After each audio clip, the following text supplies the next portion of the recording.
Today we're going to be building LEGO Icons set 10355, the Blacktron Renegade. This is a follow-up to the GWP that was released a couple years ago, which is actually a really cool set. It comes with 1,151 pieces, and I'm looking forward to building it, so let's get started.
Okay, so this is LEGO Icon set 10355, the Blacktron Renegade.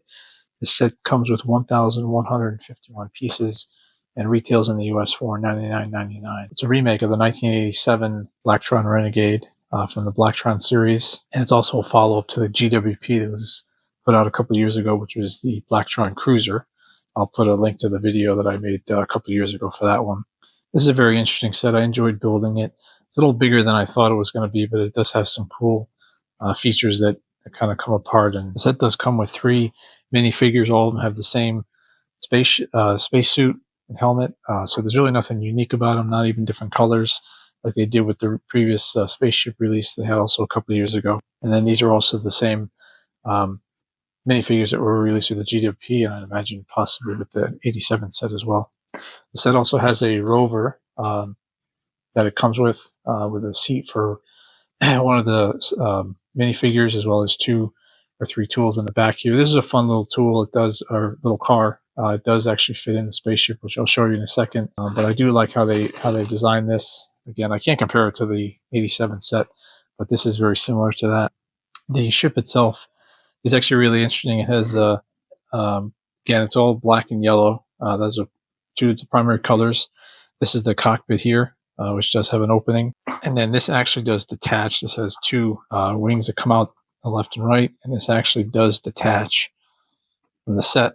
So again, you could detach it from the set that way. And then there are 2 little cruisers that come out on the sides here for the minifigures to ride in. And there's another one over here on the right side.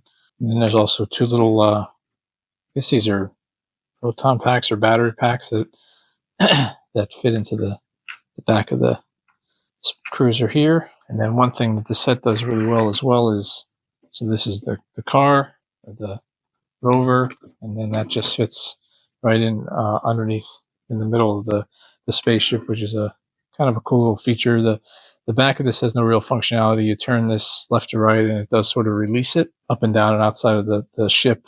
But otherwise it just fits right there in the middle of the cargo bay. And then, as most of these other previous 80s series rebuilds, it has 4 landing gears. You know, nothing real special here. You just have to kind of pull them out. I do wish that there was some kind of mechanism that would allow you to push them out, as opposed to having to pull every one of them out. But I guess they kind of build it like that 80s iconic set that they want you to re-experience how it is. And then just moving around to the back here again, they use a lot of these translucent red pieces here for the two engines on the back. And then again here they use a few of those on the back here as well. So I think the real goal of these Blacktron sets and these 80 rebuilds is simply that they want you to experience the set, you know, as it would have been built today. It does have a few enhancements. I think the way that the cockpit attaches and some of the other elements kind of come together, but for the most part, it's the same kind of build as they had back in the 80s. I guess it gives people the opportunity who wouldn't have been able to build it in the 80s, you know, what it would be like to experience it today, which is a kind of a cool concept. But I feel like they could have done a little more to make it sort of with today's building techniques. And just quickly looking at the manuals here. So this is the first book that you build out the car and the cockpit in the first one, as well as the little robot. That's also back here as well. On the very first page, just talks a little bit about the 80s Blacktron series. It talks about, you know, how it came about and previous sets that they built. And it talks, this is the LEGO designer for this series, and as well as you see the picture of the box from the 80s. And then it talks about the design and the design team from for this particular set. And then it just gets right into the build. There is an alternate build. So the instruction manual does allow you to build this set here, but there is an alternate build that you can do, but you got to use the app to download the app and take it apart and build it again. And then the second book is just the larger ship. And again, you just open it up and it gets right back into the build. In the 80s build, you know, it's mostly just system building, nothing really too fancy or any kind of key, you know, enhanced building techniques here. So just kind of getting back, I mean, for $100, I think this is a nice set to build. I think if you enjoyed the LEGO set, the GWP they released a couple of years ago, you know, and you're a fan of these 80s series sets that they've re-released, they had one a couple of years ago, that I did enjoy building. I think for $100, it's definitely within the price point of about 1,100-1,200 pieces, and I enjoyed building it. I do think that, although the idea is to build these nostalgic 80s builds, that maybe they could have, made the building techniques better. But, again, I can understand why they make you put it together the way it is. But it is a nice set. It's definitely a cool display piece, and that they do kind of release more of these. I'm sure there's plenty of them, and I'm sure that if they have other Blacktron series sets, that they will put those out as well. So I hope you enjoyed this build and review. And again, if you did, I appreciate you clicking on like and subscribe. And once again, I appreciate your support, and thanks for watching.